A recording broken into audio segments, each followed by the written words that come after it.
Ang kwentong ito ay hango sa totoong buhay.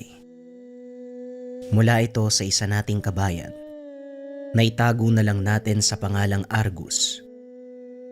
Taong 1988, probinsya ng Siquijor. Maraming mutya ang makukuha mula sa kalikasan.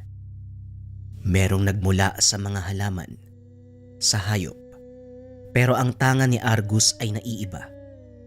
Ayaw paniwalaan ng mga kakilala. Pinagtawanan, nilait ng kahit sinong makarinig. Dahil para sa kanila, imposible ang ganitong klase ng mutya. Uy pare, malapit na magdilim ah. Nakatambay ka pa rin sa kambal na puno. Hindi ka ba nilalamok kakaupo dyan? Isa pa, nakakakilabot kaya dito. Umuwi na lang tayo. Wika ni Bugoy. Nang makita si Argus sa harapan ng kambal puno ng balete dito sa bukana ng kagubatan. Inaantay ko lang kung kailan lalabas ang kaibigan ko. Mauna ka nang umuwi. Susunod na ako mamaya. Tugon ni Argus. Hindi nag-abalang lumingon. Kaibigan, wala namang ibang tao dito kundi tayo lang ha. Ano bang nangyayari sa'yo? Napasukan yata ng baging yang utak mo kakatambay dito sa lugar eh. Hindi ka ba naniniwala sa mga sabi-sabi? Maraming engkanto ang puno na yan. Umiiwas nga yung mga tao na napapadaan dito. Tapos ikaw, buong araw ka kung tumambay. Walang katuturan ang sinasabi nila. Hindi porke puno ng balete, tahanan ka agad ng engkanto. Ang kambal na punong ito, kaibigan ko naninirahan. Mabait siya. Mabuting nila lang. Oh, ano naman yung hawak mo? Ikaw huwag kang namumulot ng kung ano-ano sa gubat. Mamaya engkanto yung may-ari niyan eh. Daling ka pa sa karian nila eh. Mutya ang tawag dito. Nalaglag sa ngipin ng tikbalang. Naiwan nito ni tatay noong araw na umalis siya. Magmula nun ako na ang humawak. Ano ka mo ngipin ng tikbalang? Anak ng malunggay. Porket narinig mo yung usapan ng matatanda kahapon tungkol sa mutya ng pangilang baboy ramo, pangilang buhaya, ngipin ng kidlat, ngipin ng kalabaw. Ngayon naman nagpapauso ka ng ngipin ng tikbalang. Grabe talaga yung kaibangan ng utak mo. Umuwi na nga tayo. Mamaya resulta yan ng pagtatambay mo dito eh. Binulungan ka ng engkanto kaya hindi na matinuyang utak mo. Napabuntong hininga si Argus. Sanay na sa ganitong reaksyon. Walang naniniwala dahil ngayon palang narinig ang tungkol sa ngipin ng tikbalang. Sa katunayan, hindi naiiba ang bisa at taglay na kapangyarihan mula sa mga mutya na makukuha sa kalikasan. Pwedeng pangontra, gabay, proteksyon, nagdadala ng swerte sa buhay. Subalit meron itong kakayahan na hindi taglay ng karamihan. Isang antingero ang ama ni Argus. Ito ang orihinal na nagtatanga ng mutya. Bigay ng kaibigang tikbalang na aksidenteng nakilala habang naliligaw sa landas sa kagubatan. Pinaglaruan ng nasabing elemento ang ama. Ilang beses itong nangyari. Ito ang naging dahilan para magkalapit at maging magkaibigan. Nang maramdaman nito na busilak ang puso at tapat ang hangarin bilang simpleng manunugis noong araw, biniyayaan ng tangan na maging katuwang sa anumang laban. Doon na nagsimula na umusay lalo sa panunugis ang ama ni Argus. Ngunit sa hindi malamang dahilan, bigla itong nagpaalam hanggang sa ngayon ay hindi pa nakabalik. Wala ring nakakaalam kung saan nagpunta. Hoy Argus, nung nakaraang araw ko pa napapansin hawak mo yan ha. Wala ka bang balak bitawan? Wala namang magnanakaw ng ngipin ng tikbalang no? Wika ni Bugoy. Nagpipigil ng tawa habang nagsasalita. Si Bugoy ang kasakasama sa buhay magmula nang umalis ang ama. Laking lansangan pero nang maging magkaibigan ay inalok sa tahanan nila na tumira. Pumayag naman ito dahil gusto ring magkaroon ng maayos na tahanan. Yun nga lang walang tiwala sa kanyang sinasabi. Nagtatalo pa sila kung paminsan. Huwag ka na ngang magsalita dyan. Balang araw, hihingi ka rin ng tawad sa akin dahil pinagtatawanan mo yung mutyang to. Ay sus, yan lang. Madilim na oh. Ano, hindi ka pa tatayo dyan? Kinikilabutan na ako dito. Hindi na mapirme ang mga mata ni Bugoy. Kung saan-saan nakatingin, nag-iiba ang simoy ng hangin. Habang tumatagal may mga aninong nakikita. Kumaripas ng takbo nang marinig ang malakas na ingay ng kabayo. Si Argus sa kabilang banda, tuwang-tuwa sa naging kilos ng kaibigan. Sabi ko naman sa'yo eh, ang lakas mong manglait kanina, tatakbo ka rin pala eh. Hindi nagtagal lumitaw ang kaibigang inaantay. Ang tikbalang na nagmamay-ari ng mutya. Nakangiti itong binati si Argus. Lumalakad ang nilalang sa kanyang harapan hanggang sa unti-unti itong naglaho sa lugar. Pagdating sa tahanan, naabutan ng tagpo, sagutan ng mga kapitbahay. May kalayuan pero maririnig na ang lakas ng boses. Tignan mo, nag-aaway na naman yung mga lasing. Ang sabi ni Mang Sinyo, nakita niyang lumipad yung anak ni Mang Tolits. Tinawag pang ang aswang eh. Nag-away sila.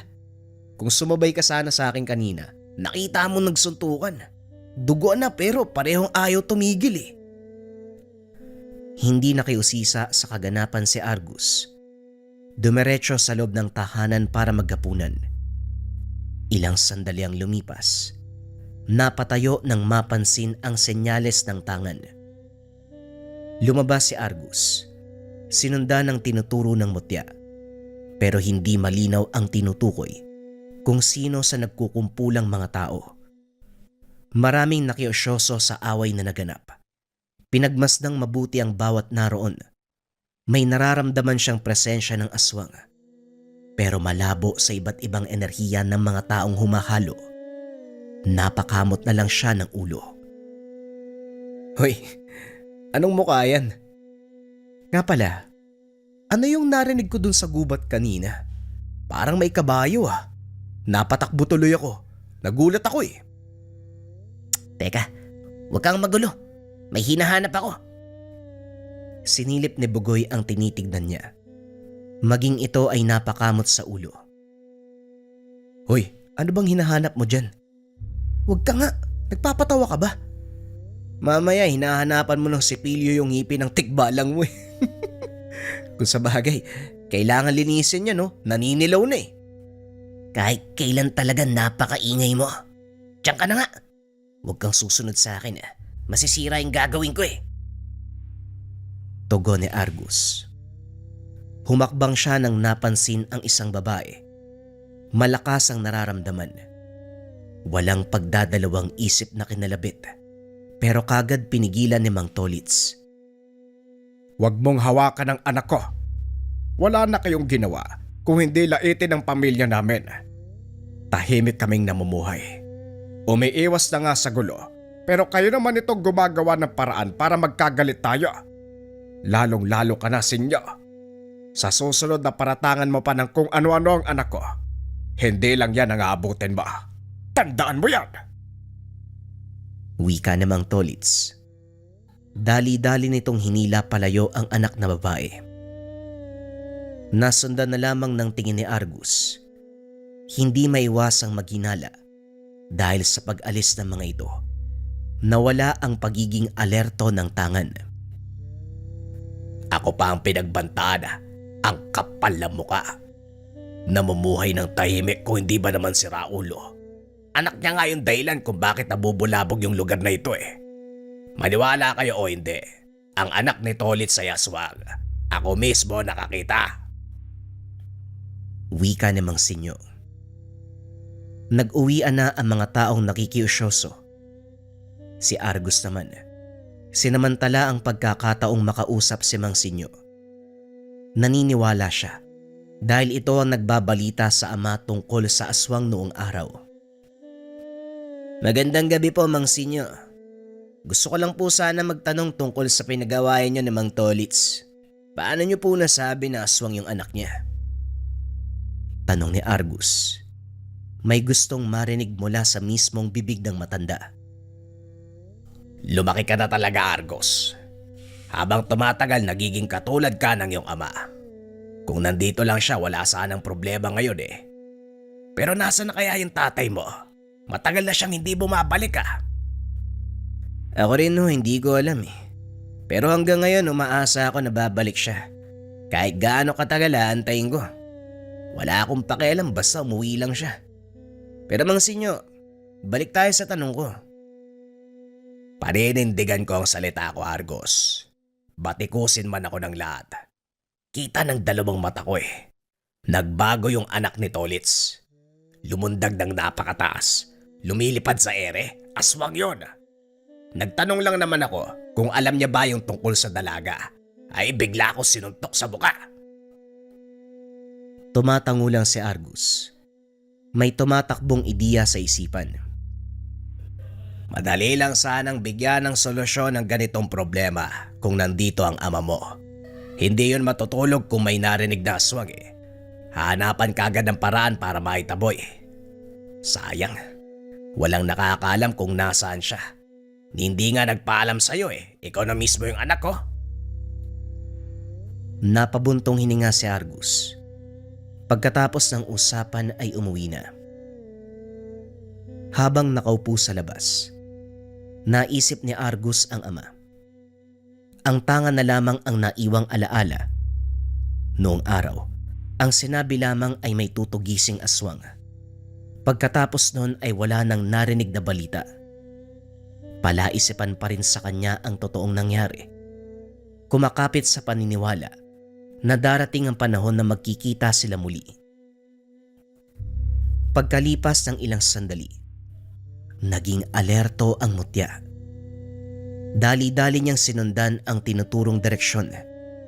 Dinala siya sa harapan ng kambal na puno. Doon naabutan ang tikbalang. Wala itong sinasabi. Nakatitig lamang sa kanya. Maraming salamat kaibigan . Alam ko, gusto mo lang akong damayan sa pangungulila ko kay tatay. Wika ni Argus. Sa tuwing naiisip ang ama, tinatawag siya ng nilalang sa pamamagitan ng hawak na tangan. Ilang sandali pa, naglaho ito pagkatapos magpakawala ng malakas na hiyaw.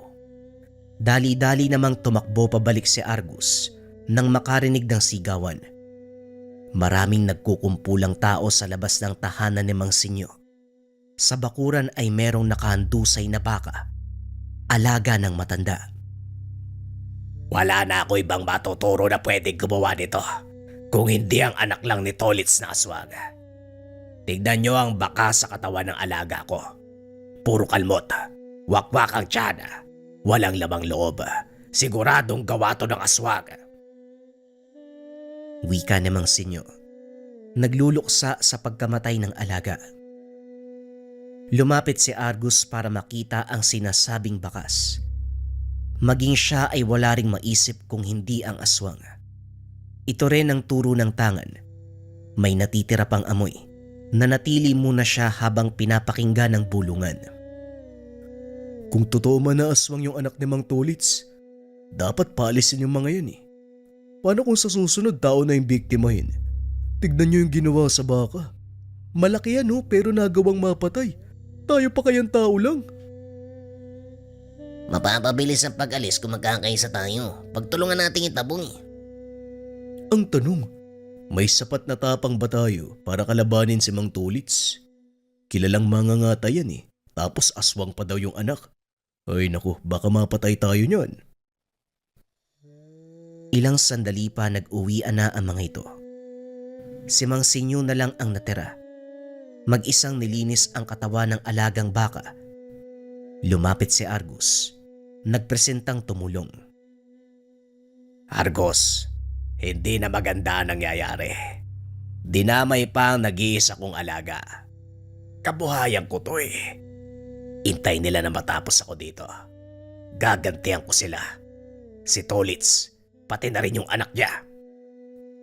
Teka Mang Sinyo, hindi po masama ang gumante, lalo na kung ikaw ang inapi at merong sapat na dahilan. Yan ang sabi sa akin ni tatay. Pero hayaan niyo pong iba ang gumawa. Darating po ang takdang oras, mapapanagot ang may gawa niyan. Kung sakaling yung anak niya na si Mang Tolits, magbabayad do yun. Akong bahala. Parang naririnig ko talaga sa'yo si Roger Binata ka na. Nagiging kahubog ng ama. Hindi lang sa katawan, maging sa pananalita at isipan. Kung nasaan man ngayon yon, sigurado ako'y pagmamalaki ka. Susunod ka sa kanyang yapak bilang mamumuksa, tama? Sa tanong ni Mang Sinyo, natigilan si Argus. Hindi niya alam pero biglang natikom ang bibig. Hindi mo kailangang sagutin. Panahon mismo ang magsasabi niyan. Ngayon kasi sa nakikita ko, unti-unti mong tinataglay ang kilos ng ama mo. Malay natin balang araw, katakutan ka ng lahat na mga nilalag. Ayos yan para may protektor. Pero umuwi ka na, malalim na ang gabi. Maraming salamat sa pagsama. Pagdating sa bahay, bumungad si Bugoy na kanina pa nag-aantay. Wala ka ring pinipili ano? Umaga o gabi palagi ka na lang nawawala. Saan ka ba nagpunta? Magkasama nga tayo sa iisang bubong pero hindi ko alam yung ginagawa mo sa buhay. Hindi mo pwedeng malaman ang lahat ng ginagawa ko kasi hindi ka naman naniniwala. Matulog ka na nga. Anong hindi naniniwala? Sa ano? Sa ngipin ng tikbalang? Sinong matinong tao yung maniniwala sa ganyan? Sinabi mo pang mutya. Ay nako. Sige nga kung mutya yan. Anong taglay na bisa? Oh, wala ka masabi no? Natahimik ka rin eh. Hindi na masyadong pinansin ang sinabi ni Bugoy. Sa katunayan, narinig lang sa ama ang pinakabisang taglay ng tangan. Ngayon na binanggit ni Bugoy, gusto niyang maranasan ang aktwal. Mararanasan ko rin sa totoong buhay ang bisa na sinabi ni tatay. Hindi man ngayon, alam ko balang araw. Wika niya sa sarili habang tinitignan ng tangan. Makalipas ang ilang sandali, naging mapagmasid sa paligid. Hindi mapakali dahil may naaamoy na samyo ng aswang. Dali-dali siyang sumilip sa labas. Bumungad ang tagpo. Nasa bubong ng tahanan ni Mang Sinyo ang isang nilalang. Pabalik-balik ito sa pwesto na para bang merong hinahanap. Tahimik na ng mga sandaling ito. Malalim na ang gabi at tulog na ang lahat. Walang ibang nakakita kung hindi si Argus lang. Sa takot na baka kung ano ang gawin nito, gumawa siya ng ingay upang makuha ang atensyon ng nilalang. Kagad bumaba ang nilalang nang makita siya. Pagkatapos makakuha ng patalim, dali-dali siyang lumabas. Sinundan niya ang dinaanan ng aswang. Hindi na nakikita pero naaamoy ang samyo. Sa kagubatan siya dinala. Nililigaw pa pero kabisado ni Argus ang buong paligid. Nang makarating sa masukal na bahagi, dito siya sinunggaba ng aswang. Paulit-ulit na kinalmot. Bumuelo ng kagat. Pwersahan pang binalibag. Napahugot na lamang ng hininga. Hindi nakakabawi dahil bawat pagbangon ay inaatake. Maigpit na napahawak sa kalapit na puno upang hindi mahulog sa bangin. Dama niya ang matutulis na kuko. Dahan-dahang bumabaon. Hindi man nagdurugo pero kahit papano nararamdaman ng sakit. Pagkalipas ng ilang sandali ay nakabawi rin. Bumaliktad ang sitwasyon. Si Argus naman ang sumugod. Kaso nga lang walang sapat na karanasan sa pisikal na labanan. Palaging naiisahan. Sa halip na ang aswang, sa kanya tumama ang patalim. Hindi na rin mapakali dahil habang tumatagal nalulupig ng nilalang, paulit-ulit siyang binabalibag. Nawawala na siya ng lakas. Sandaling nahinto ang sagupan. Hirap nang tumayo si Argus. Patuloy na umaangil ang aswang. Tinititigan siyang maigi. Habang tumatagal na mumukaan, dito na pagtanto ang sinabi ni Mang Sinyo. Ito ang anak ni Mang Tolits. Sa amin ang haba. Kailanman hindi nagkamali si Mang Sinyo sa pagkilatis ng tao. Kaya pala pamilyar yung amoy nyo. Siguro nga, tama na tawagin kita sa totoo mong pangalan. Oy Pila, anak ni Mang Tolits. Ang lakas ng loob ng ama mo na manggulo sa ibang tao para protektahan ng anak niya na isa palang demonyo. Makikita ang takot sa mukha ng nilalang, lalo pat alam na ang totoong pagkatao. Sinubukan pang tumakas, pero kagad napigilan. Binuhos ni Argus ang buong lakas. Hinawakan ng aswang, kaso nga lang hindi talaga kayang talunin. Siya muli ang bumagsak ng paulit-ulit. Hindi na makakilos, idiniin ang muka sa lupa. Kinuyom na lamang ang kamao. Dinadama ang pananakit ng katawan. Kaibigan, kailangan ko na ng tulong mo. Kung nandyan ka man pakiusap, tulungan mo ko. Mula sa paulit-ulit na pagkalmot ng nilalang, bigla itong natigilan. Paulit-ulit na lumingon sa buong paligid. Maririnig ang bawat yabag ng paa ng kabayo. Kung saan-saan lumalabas ang mga kaluskos, kasabay ng mabilis na kilos. Hanggang sa biglang tumahimik ang buong lugar. Laking gulat ng aswang. Nakatayo sa kanyang harapan ang isang napakalaking tikbalang. Bumuelo ito ng napakalakas at tinadyakan ng nilalang. Tumalsik sa puno ang aswang. Sumuka ng dugo sa lakas ng pagkakatama. Hindi pa nakontento ang nilalang. Mabilis ang pagkilos nito.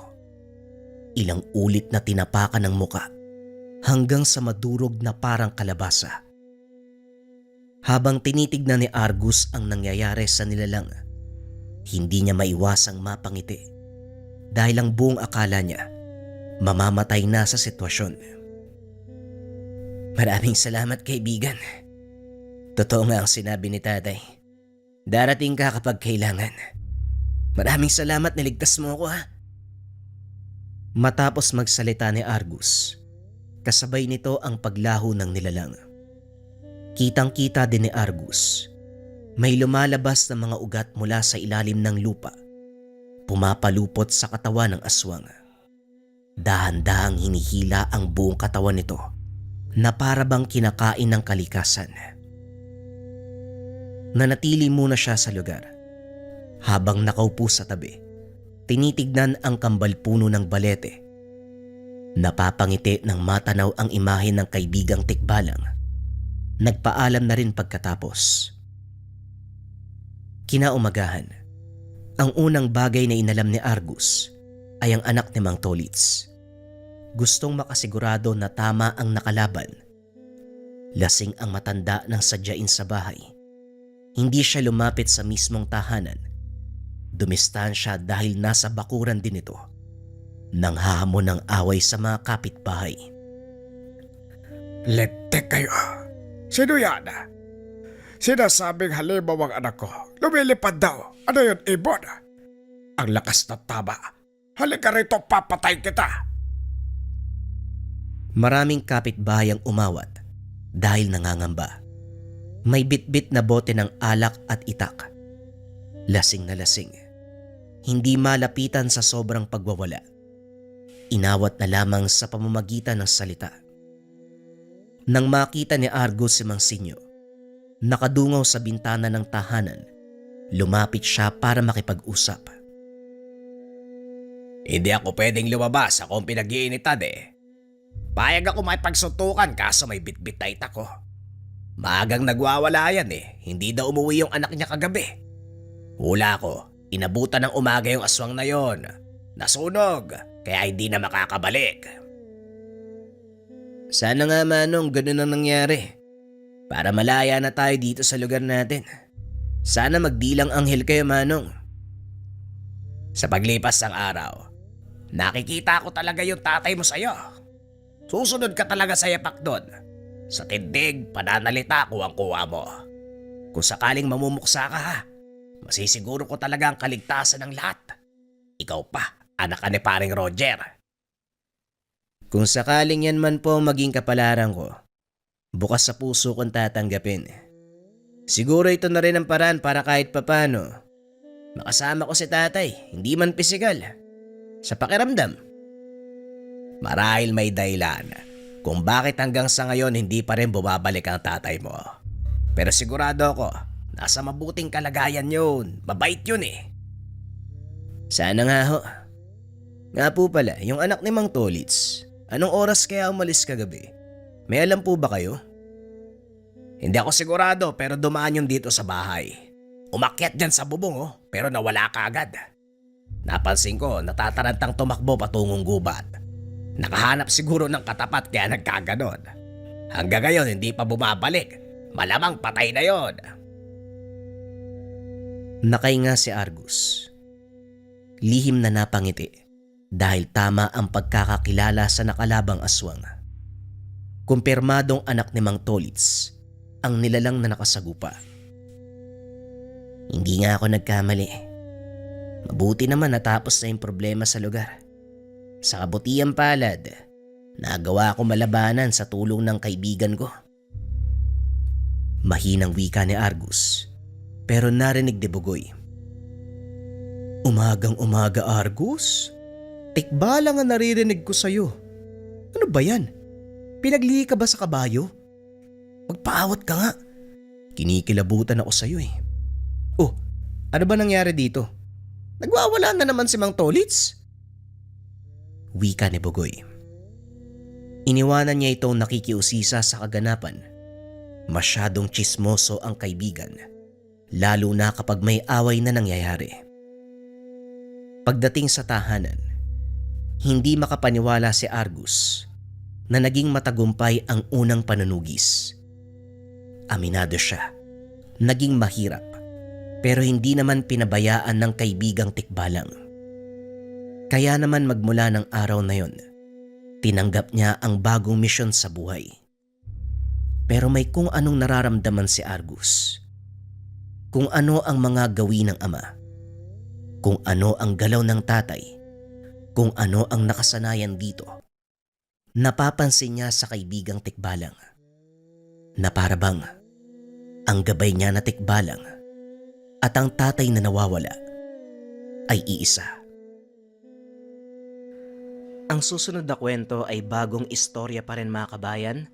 Ito ay tungkol sa mutya ng palos. Ulitin ko, bagong kwento mga kabayan.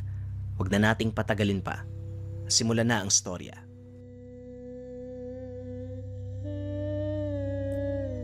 Ang kwentong ito ay hango sa totoong buhay. Mula ito sa isa nating kabayan na itago na lang natin sa pangalang Tiago. Walang eksaktong taon. Ermita, Maynila. Sa edad na 15, namulat na sa karahasan itong si Tiago. Lumaki sa magulong syudad ng Maynila, isang lugar na walang kaayusan, walang araw na hindi nagkakaroon ng gulo. Naimpluwensya ng maling sistema ang isipan, karahasan ng nagsilbing guro upang matutunan ang mahalagang aral ng buhay. Lumaki kasama ang kanyang lolo Ramon, isang manggagamot. Nagsisilbing kabuhayan ng dalawa ay pagbebenta ng mga langis, medalyon, at kung ano pang pangontra sa lansangan o hindi kaya naman sa tabi ng simbahan ng Quiapo. Sa kabila ng kinalakiang mundo, hindi nagkulang si Mang Ramon sa pagtuturo ng mabuting asal sa binata. Alis na po ako, lolo. Baka hindi na ako makatawag ng pasahero eh. Paalam ng binata. Maaga pa itong umalis upang pumunta sa paradahan ng jeep. Magtatawag ng pasahero. Ito ang nagsilbing hanap buhay ng binata dahil wala itong mapasukang trabaho. Kahit papano, nakakatulong ito sa kanyang lolo Ramon. Siya ang kadalasang bumibili ng ulam tuwing hapunan. Mag-iingat ka, apo. Alam mo na, maraming loko-loko sa paradahan. Kung alam mo magkakagulo, umiwas ka kagad. Opo, lolo, alam ko naman yan eh. Kayo din po, mag-iingat kayo ha. Susunod na lang po ako sa simbahan. Matapos ang pag-uusap ng dalawa, tumuloy na si Tiago sa paradahan. Habang nasa daanan, nakita na nito ang pangkat ng mga kilalang mandurukot sa lugar. Nagulat ito dahil kasama nila ang kaibigan ng binatang si Julio. Nasa bandang likuran, kaya dali-dali siyang nilapitan ni Tiago, hinila papunta sa eskinita. Ano bang ginagawa mo kasama yung mga taong yan, Julio? Masama ang gawain nila. Alam ko yun, Tiago, pero kailangan ko kasi ng trabaho eh. May sakit ang nanay ko. Kakailanganin ng malaking halaga para sa mga gamot niya. Alam ko, pero sa tingin mo, matutuwa ba yung nanay mo kapag nalaman niyang galing sa masama yung perang pinanggagamot mo sa kanya? Hindi niya malalaman yun kung walang magsasabi. At saka pwede ba? Hayaan mo ko. Wala ka rin naman natutulong eh. Wika ni Julio sabay hawi sa kaibigan. Akmang lalakad na sana ito palayo. Ngunit hinawakan ni Tiago ang braso nito. Huwag mo nang ituloy, Julio. Masisira yung buhay mo dahil sa mga taong yan. Pwede ba, Tiago? Alam kong magkaibigan tayo. Nag-aalala ka para sa akin. Pero wala akong magagawa. Gaya ng sinabi ko, kailangan ng nanay ko ng pera para sa mga gamot at bayarin sa ospital. Ito lang ang alam kong paraan para kumita ng ganong kalaking halaga. Ang alin? Ang magbenta ng droga? Putya naman pare. Alam mong wala kang kinabukasan dyan. Wala naman talaga akong kinabukasan, Tiago. Wala na akong pake dun. Ang hangad ko lang sa ngayon, mailigtas ang buhay ng nanay ko. Makinig ka sa akin, Julio. Maraming paraan para kitain ang perang ipangbabayad sa panggagamot ng nanay mo. Wala sa pagpipilian ng pagsama sa mga taong yan. Magsasalita pa sana si Julio. Ngunit hindi na naituloy dahil tinawag na ito ng isa sa mga kalalakian. Dumating na ang sasakyan. Mauna na ako. Alis na kami. Huwag kang mag-alala pare. Akong bahala sa sarili ko. Huwag mo lang sanang pagsisiyan yung gagawin mo pare. Matapos ang pag-uusap ng magkaibigan, nagmadaling umalis si Julio. Tumuloy na rin sa paglalakad si Tiago. Ilang sandali lang ang nakalipas. Narating na nito ang paradahan ng jeep. Nagsimulang magtawag ng pasahero si Tiago. Nakita nitong dumaan ang sasakyang lulan si Julio. Masayang nakikipag-usap ang binata sa mga kasamahan. Ngunit sa kabila nito, tila hindi alintana ni Julio ang panganib na nakaamba dahil sa piniling buhay. Ilang oras ang nakalipas, humupa na ang tao sa terminal. Kaya nagpasya si Tiago na puntahan si Mang Ramon sa tabi ng simbahan. Pagdating nito, napakaraming tao ang nagtitipon sa harapan ng pwesto ng matanda. Nagulat nang makitang may ginagamot ang matanda. Hindi ito tumatanggap ng pasyente sa pwesto. Ngunit sa pagkakataong iyon, doon mismo sa harap ng maraming tao ginamot ng matanda ang isang dalaga. Ano pong nangyari sa kanya? Bakit po dito kayo nanggagamot? Wala na ako magagawa. Dito siya dinala eh. Ang akala ko nga, magpapatawas lang. Nagulat din ako. Nasa katawan pala niya ang gumagambalang engkanto. Engkanto, Lolo. Ang dami nang nakatingin, oh. Halos magsara na yung kalsada sa dami ng tao. Sana dinala mo sa bahay natin. Ang kulit mong bata ka. Hindi ko alam na nasa katawan niya na ang engkanto. Kesa naman marami pa siyang masaktan, pinigilan ko na. At saka mabuti na rin yon nang makita ng mga tao sa paligid na hindi ako manloloko. Tugon ni Manong Ramon. Marami ang nagpapanggap na manggagamot sa lugar. Ang ilan sa mga ito, nanloloko sa kapwa upang magkapera. Ngunit hindi si Mang Ramon dahil lihitimo itong nagtataglay ng mataas na kaalaman sa kumbate espiritual at panggagamot gamit ang mga orasyon. Kadalasan hindi niya ito pinapakita sa mga tao. Ngunit na mga sandaling iyon, nang ibabaw ang kagustuhan ng matanda na matulungan ang pasyente. Magmadali ka, Tiago. Kailangan ko ng tulong mo. Po, anong gagawin ko? Subukan mong tuntunin ang totoong kinaroroonan ng nilalang. Akala ko po ba, nasa katawan niya ang engkanto? Hawak niya ang kaluluwa ng pasyente. Sinabi ko lang na nasa katawan ng babaeng ito ang elemento dahil mahirap ipaliwanag sa mga taong hindi nakakaintindi. Sa murang edad, nagawa ng matutunan ni Tiago ang pamamaraan ng kanyang lolo Ramon. Nakakuha na din ito ng pinakaunang gamit, isang uri ng mutya mula sa engkantong palos. Ang gamit na ito ay nagbibigay sa may tangan ng kakayahan na humanap ng mga engkantong nagtatago sa paligid. Gaya ng katangian ng palos, magagawa nitong mahanap ang kanyang pagkain kahit sa pinakamasisisikip na bato at malalim na putik. Kakaiba din ang talas ng pakiramdam ng taong may tanga ng bertud dahil malayo pa lamang alam na nila ang paparating na panganib. Kagaya na lang ng pagbibigay ni Tiago ng babala sa kaibigang si Julio. Nakita nito ang mangyayari sa kaibigan kaya sinubukan niya itong balaan kaso nga lang hindi nakinig. Balik tayo sa kasalukuyang kaganapan. Nang mga sandaling ito, pilit tinutunto ni Tiago ang kinaroroonan ng nilalang na may hawak sa kaluluwa ng dalaga. Matinik magtago ang elemento kaya medyo nahirapan ang binata.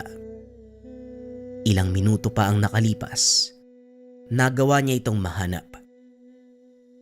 Lolo, wala sa lugar na tong nilalang. Maniwala kayo o hindi, naiwan sa tahanan ng pasyente ang gumagambala sa kanya. Nakatago ito sa isa sa mga rebultong santo. Wika ng binata. Nagulat ang mga kaanak ng pasyente dahil alam ng binata na marami silang rebulto at imahe ng mga santo sa bahay. Kung ganon, kailangan may pumunta roon pero hindi ko maaaring iwanan ng pasyente dito. Ako na pong bahala. Magpapasama na lang po ako sa isa sa mga kaanak niya. Nagpresenta ang pinsan ng pasyente. Hindi rin kalayuan ang bahay nito. Isang sakay lang mula sa simbahan ng Quiapo, kaya mabilis lang silang nakarating. Malaki ang tahanan, punong-puno ng mga rebulto. Napailing ang binata dahil halos lahat ng sulok ng bahay may nakatayong santo. Hinanap ni Tiago ang santong sinaniban ng nilalang gamit ang tangang mutya. Maliit na itim na bato na tumatagos ang liwanag ng araw. Itinapat niya ito sa isang imahe ng berhen. Nakita ang totoong anyo ng engkantong nagtatago. Nandyan ka lang pala. Ang lakas ng loob mong manggambala ng tao. Ang pagkakamali mo lang, mali ang pinasukan mo. Nag-ihip ng dasal ang binata sa palad. Idinampi ito sa ulo ng berhen. Laking gulat ng pinsan ng pasyente dahil biglang kumilos ang imahe. Itinulak si Tiago palayo. Nabasag ang batong katawan ng santo. Tumambad ang nilalang na may 4 na kamay. Naglalabasan ang malalaking pangil at mahabang sungay. Sinugod nito si Tiago, ngunit hindi niya nagawang hulihin dahil sa bilis ng kilos. Hindi uubra sa akin ang mga ganyang galawan. Ito ang malaki mong pagkakamali. Dahil sa halip na sumuko, sinugod mo pa talaga ako. Paano mo kung natuntun? Wala nang silbi kung sasabihin ko sa'yo dahil mamamatay ka rin. Hindi mo ako pwedeng patayin. Dahil sa oras na gawin mo yon, mamamatay din ang dalaga. Nakaligtaan ng binata na hawak ng nilalang ang kaluluwa ng pasyente. Kaya nag-isip ito ng paraan upang linlangin ang nilalang. Ganun ba? Paano kung sabihin ko sa'yo na wala akong pakialam sa pasyente? Wika ni Tiago.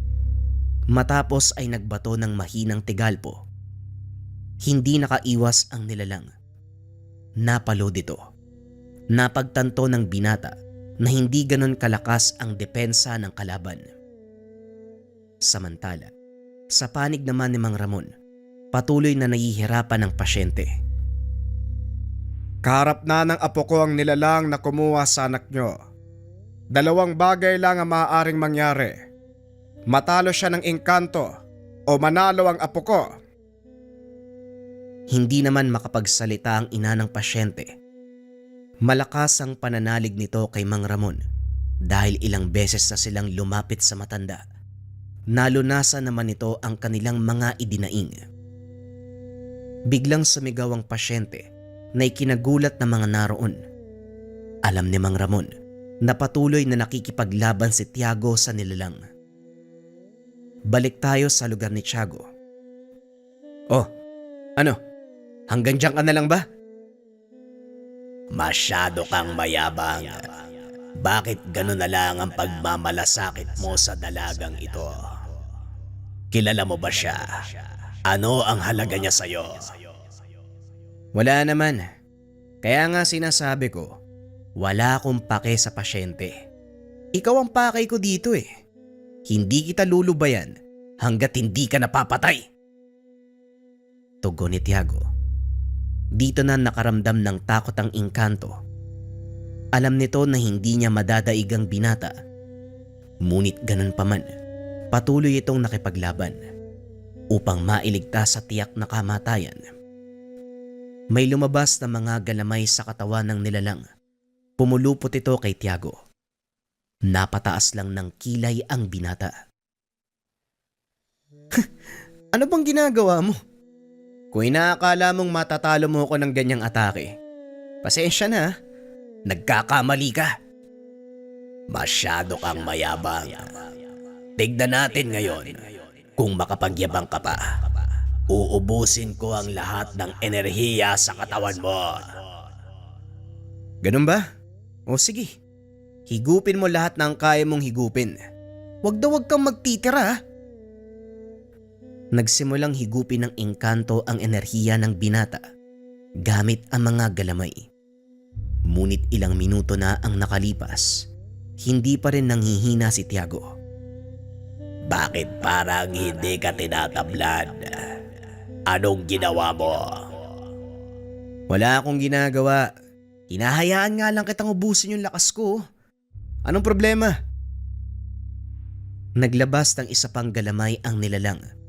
Pinulupot ito kay Tiago. Kaso nga lang ganun pa rin ang nangyari. Wala pa ring epekto sa binata. Siguro naman nagtataka ka kung bakit hanggang ngayon hindi pa rin nangihina ang katawan ko. Alam mo, naawa na ako sa iyo eh. Kaya ipapaliwanag ko na lang ang nangyayari. Ang kaluluwa ko, konektado sa enerhiya sa kapaligiran. Kahit anong gawin mong paghigop, patuloy lang na madaragdagan ang enerhiya ko. Sa makatuwid, hindi sa akin ang lakas na hinihigop mo. Hinawakan ng binata ang dalawang galamay. Hinila ang nilalang palapit sa kanya. Hindi makawala ang engkanto.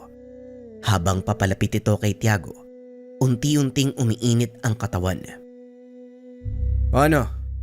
Kaya pa? Pakawalan mo ko! Pakawalan. Bakit hindi mo muna bitawan yung kaluluwa ng dalaga? Pagkatapos nun, doon kita papakawalan. Sinasabi ko na nga ba, inuuto mo lang ako. Pasensya na, pero hindi mangyayari ang sinasabi mo. Ikaw ang bahala. Madali naman akong kausap eh. Lalong tumitindi ang nararamdaman ng nilalang hanggang sa unti-unti nang matupok ang kanyang balat. Itigil mo ang ginagawa mo. Sige na, papakawalan ko na ang dalaga. Yan, yun naman pala eh. Madali ka naman palang kausap eh. Pinakawala ng engkanto ang kaluluwa. Nang masiguro ng binata na ligtas na ang pasyente, tinuluyan ang nilalang. Matapos ay bumalik na ito sa kinaroroonan ni Mang Ramon. Kumusta, Tiago? Anong nangyari sa bahay ng pasyente? Tanong ng matanda. Naupo ang binata sa gilid ng daan at uminom ng tubig. Nagawa ko pong talunin yung engkanto. Kailangan mo na lang pabalikin ang kaluluwa niya. Kung ganon, hindi ka nagkaroon ng anumang problema. Mahinang nila lang yun eh. Pero nagtataka ako eh. Paano silang nakasanib sa mga banal na imahe? Banal na imahe. Kailanman, walang banal na likha ang kamay ng tao. Mas madalas pinapasok ng mga engkanto o demonyo ang isang rebulto. Lalo pa kung nakikita nilang ginodiyos ang mga ito ng mga tao. Huwag ka masyadong magpapalinlang sa mga nakikita mo. Ang lalim naman po ng sinasabi nyo. Pero hindi nasagot ang tanong ko. Oo nga no. Ang ibig kong sabihin, madalas pinamamahaya ng masasamang elemento ang mga rebultong ginodiyos o sinasamba ng mga tao. Lumingon ang binata sa simbahan. Nakita ang ilang estatwa ng mga santo. Ewan ko ba kung kailan mamumulat ang mga tao na hindi santo ang dapat nilang pag-alayan ng mga dasal at debosyon. Ay nako, makabalik na nga lang sa paradahan ng jeep. Matapos ang panggagamot, nagpa siyang umuwi si Mang Ramon. Hapon na ng mga oras na yun. Dagsa na mga taong umuwi sa kani-kanilang mga tahanan. Habang nagtatawag ng pasahero, biglang may kumalabit kay Tiago. Buti naman naabutan kita dito, Tiago. Ano, gusto mo bang magtrabaho? Uy, ikaw pala Julio. Trabaho? Kung illegal yung sinasabi mo, alam mo na ang sagot ko. Hindi illegal to. Hindi ka naman gagawa ng masama eh. Magpapasama lang ako sa'yo. Babayaran ng amo ko yung oras na igugugol mo. Magpapasama? Sigurado kang walang masama sa gagawin mo ha? O bakit? Saan ka ba pupunta? May mga ihahatid lang ako sa kliyente ng amo ko. Sinabihan niya maghanap ako na makakasama. Ano, gusto mo ba? Hanap na lang ako ng iba kung ayaw mo. Kailan ba tayo aalis kung sakali? Mamaya, pagkatapos mo magtawag ng pasahero. Ha? Gabing-gabi na yun ah. Baka hindi ako payagan ni Lolo. Alam mo naman yun eh. Di wag kang magpaalam para hindi niya malaman. Gaano ba kahalaga yung pinapatid ng amo mo? Tapos magbabayad pa siya sa sasama sa'yo? Basta, wag nang maraming tanong. Pupuntahan kita dito mamayang 9:00 ah. Hindi pa man nakakasagot ang binata. Dali-dali nang umalis si Julio. Kaya naman hindi na ito nakatanggi. Pagsapit ng gabi matapos magapunan, nagpaalam ito kay Mang Ramon na lalabas. Ang dahilan ng binata, inaya ito ni Julio na maghakot ng mga kaing sa prutasan. O sige, mag-iingat ka. Huwag na magpaabot ng madaling araw. Baka makasalubong niyo ang pangkat ni Elman. Alam ko po, Lolo. Sige po. Baka nag-aantay na sa akin si Julio eh. Umalis na si Tiago. Pagdating nito sa paradahan ng jeep, naroon na si Julio. Ngunit may mga kasama ito. Hindi muna lumapit si Tiago sa grupo dahil kilala niya ang mga kasama ng kaibigan. Ano, Tiago? Handa ka na ba? Diba sila yung mga tauhan ni Elman? Bakit sila ang kasama mo? Nandito sila para ibigay yung mga kailangan nating dalin. Eto, ikaw ang magdala ng bag na to. Ako naman doon sa isa. Kinuha ng binata ang maliit na bag. May kabigatan. Titignan sana ni Tiago ang laman. Bigla namang hinawakan ni Julio ang kamay niya. Wag na wag mong bubuksan ang bag na yan.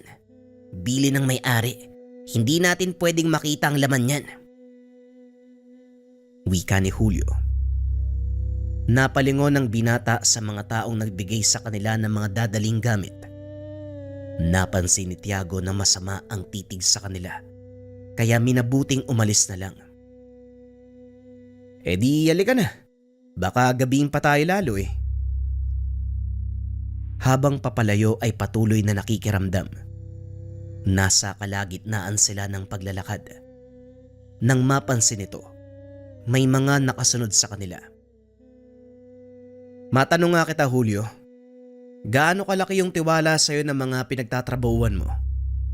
Hindi nila ako utusang magdala ng mga to kung wala silang tiwala sa akin. Kaya huwag ka na magtanong. Malapit na tayo pagdating dun. Huwag ka magsasalita ah. Ang unang itatanong sa'yo kung ano ang laman ng dala natin.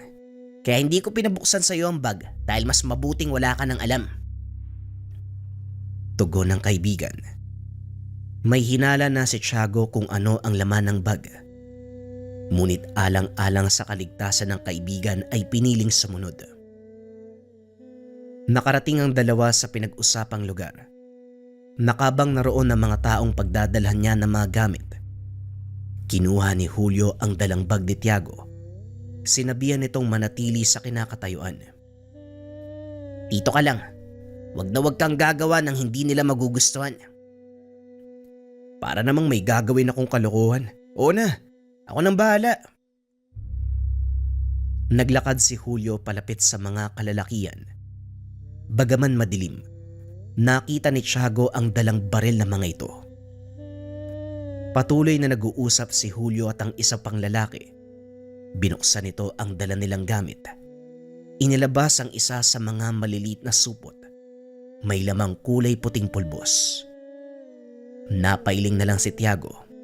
Hindi makapaniwalang sinamahan niya ang kaibigan sa isang ilegal na transaksyon.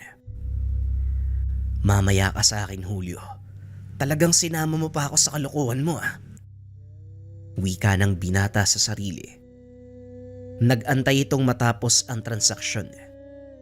Ilang sandali lang, narinig ni Tiago na tumaas ang boses ng isa sa mga lalaki. Mukhang niloloko ko ng amo mo, Julio. Ano tong pinadala nyo? Mababang klase. Malaki ang binayad ko sa kanya, tapos ito ang dadalhin mo sa akin. Eh, hindi ko naman kasalanan yun ah. Tagadala lang ako napagutusan lang. Oh, siguro. Pinalitan mo ang mga ito. At sino yung kasama mo? Hindi ko pinalitan yan, Pancho. Hindi ko nga binuksan yung bag habang papunta kami dito Ang ayaw ko sa lahat, yung taong sinungaling. Hindi ako nagsisinungaling, Pancho. Hindi ko nga alam kung anong laman ng mga dala naming gamit Gaya ng sinabi ko sa'yo, inutusan lang ako magdala niyan. Pwes, magpapadala ako ng mensahe sa amo mo. Mga bata, alam nyo na ang gagawin. Wika ng lalaki. Hinawakan nito si Julio. Tinutukan ng baril. Tiago, tumakbo ka na! Sigaw ni Julio. Ngunit hindi magawang iwanan ni Tiago ang kaibigan. Wala na itong pagpipilian kung hindi ang lumaban. Bagaman ipinagbawal ni Mang Ramon ang paggamit sa kanyang kakayahan, ito na lamang ang paraan upang makaligtas sila ni Julio. Inikot ng binata ang tingin sa paligid. Binilang kung ilan ang mga taong naroon. Nang masiguro ang bilang ng mga ito, dinukot ng binata ang kanyang mutya sa bulsa. Pasimple itong nag-usal ng mga dasal. Inihip sa hangin. Julio, binalaan na kita, di ba? Mapapahama ka lang sa ginagawa mo. Huli na para sisihin pa ang kaibigan mo, bata. Hindi na kayo makakaalis ng buhay sa lugar na ito. Sino may sabi? Bakit? Ikaw ba ang may hawak ng buhay namin? Gusto kita. Malakas ang loob mo. Sa tingin mo, sino ang may hawak ng buhay mo ngayon, bata? Kanino ba nakatutok ang baril ng mga kasama ko? Eh di sa amin. Pero hindi ibig sabihin nun, kaya mo kaming patayin. Hindi ko alam kung nahihibang ka na o sinusubukan mo lang akong lansihin. Pero kung matalino ka, alam mo na kung anong kahihinatnan ng tagpong ito, bata. Uuwi ka na may bulak sa ilong. Isa, dalawa, tatlo, apat. May dalawa pang nakatago sa haligi. May isang nasa taas Bale, 7 yung kasama mo. Sa tingin mo, ilang minuto? Ay hindi, mali.